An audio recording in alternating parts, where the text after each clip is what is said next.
Hello friends, मेरी video में आप सभी का स्वागत है।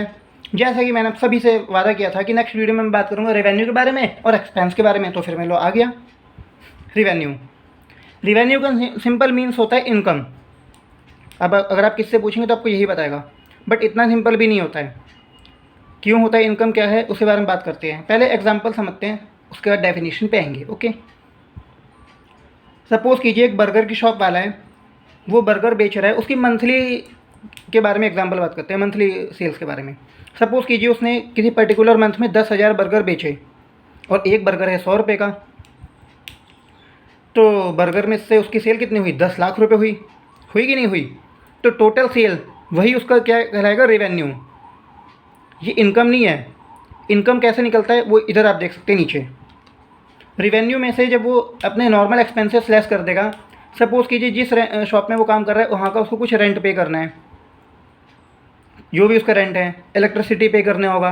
वाटर सप्लायर वाला अगर आ रहा है तो उसे पानी वो उसको पे करना होगा नहीं होगा। अगर अपने उसने कुछ लोगों को रखा है काम पर बर्गर की शॉप पे, तो उनको वेजेस पे करने होंगे, सैलरी वेजेस जो भी होगा बनता, पे करने होंगे नहीं करने होंगे। उसके बाद जब सब कुछ वो एक्सपेंस लेस कर देगा, उसके बाद जो उसके पास आएगा वो उसकी कहलाएगी इनकम।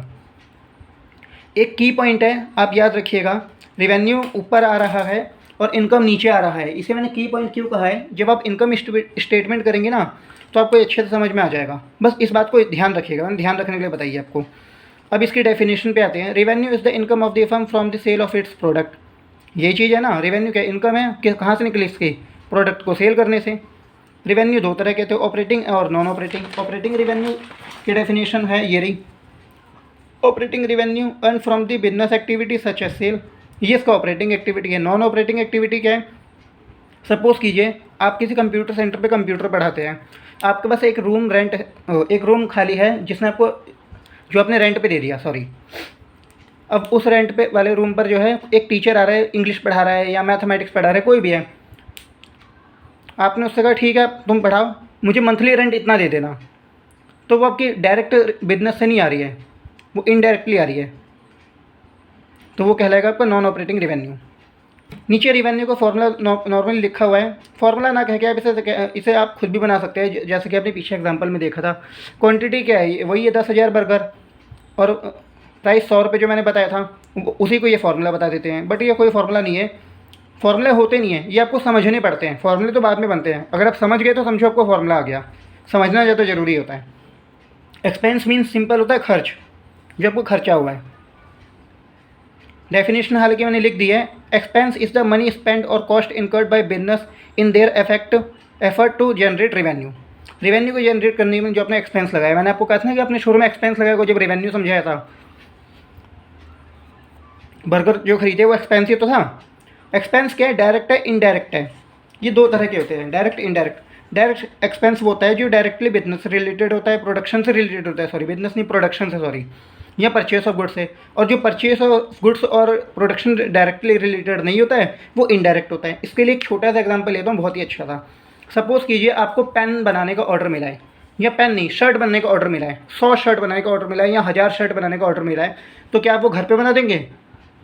कुछ टाइम लगेगा, कहीं आप ऑब्वियस सी बात है उसके लिए फैक्ट्री डालेंगे। ये फैक्ट्री तक आप सारा सामान लेके जाएंगे, शर्ट्स लेके कपड़ा लेके जाएंगे, शर्ट्स का बटन आप खरीदेंगे, सुई खरीदेंगे, धागा खरीदेंगे, सारा सामान जब आप लेके जाएंगे फैक्ट्री तक, तो उसमें आपका खर्चा आएगा, गाड़ी का जो भी खर्चा आएगा वो क्या कहलाएगा, फ्रेट। जब आप उस फैक्ट्री पे पहुंचेंगे तो मशीनों में ऑयल वॉयल डलेगा, मशीनें चलेंगी कैसे, तो वो कहलाएगा आपका डायरेक्ट एक्सपेंस। जो वहाँ पे आप लोगों को रखेंगे, वो कपड़े को काटेंगे, बटन को लगाएंगे, सीलेंगे, सब कुछ काम करेंगे मशीनों पे, तो वो क्या कहलाएगा आपका, उनको क्या पे करेंगे आप, वेजेस। तो ये सब डायरेक्टली रिलेटेड है आपके प्रोडक्शन से कि नहीं है? अगर डायरेक्टली रिलेटेड है तो ये डायरेक्ट एक्सपेंस है। जब शर्ट बन के तैयार हो जाएगी और जब शोरूम में जाएगी या किसी शोरूम में जाती है, आप शर्ट खरीदने जाते हैं ना, तो वहाँ पे ये सब काम होता है क्या? जब आप किसी जगह पे शर्ट खरीदने आते हैं, नहीं ना, वहाँ पे तो आपको रेडीमेड शर्ट मिलती है, खरीदो और पहन लो। तो लेकिन वो शर्ट जो है जब वहाँ पे होती है तो वहाँ पे स्टाफ होता है, उसकी क्या पे करनी पड़ती है, सैलरी भी करनी पड़ती है, सैलरी भी करनी पड़ती है ना, और भी बाकी खर्चे होते हैं उससे रिलेटेड, जैसे एडवर्टीजमेंट हो गया, टेलीफोन एक्सपेंस हो गया, और भी बहुत से होते हैं।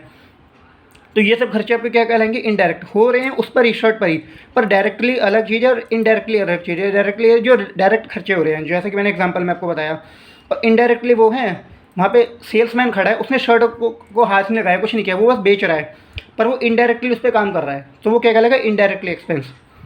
तो आज की वीडियो में बस इतना ही। नेक्स्ट वीडियो में मैं आपको डेबिट क्रेडिट के बारे में बताऊंगा, और ये जो पांचों टॉपिक मैंने अब तक की क्लासेस में आपको बताए हैं, asset, liabilities, capital, expense, revenue, इन सब के बारे में बताएंगा। तो फिर मिलते हैं नेक्स्ट वीडियो में। Thank you.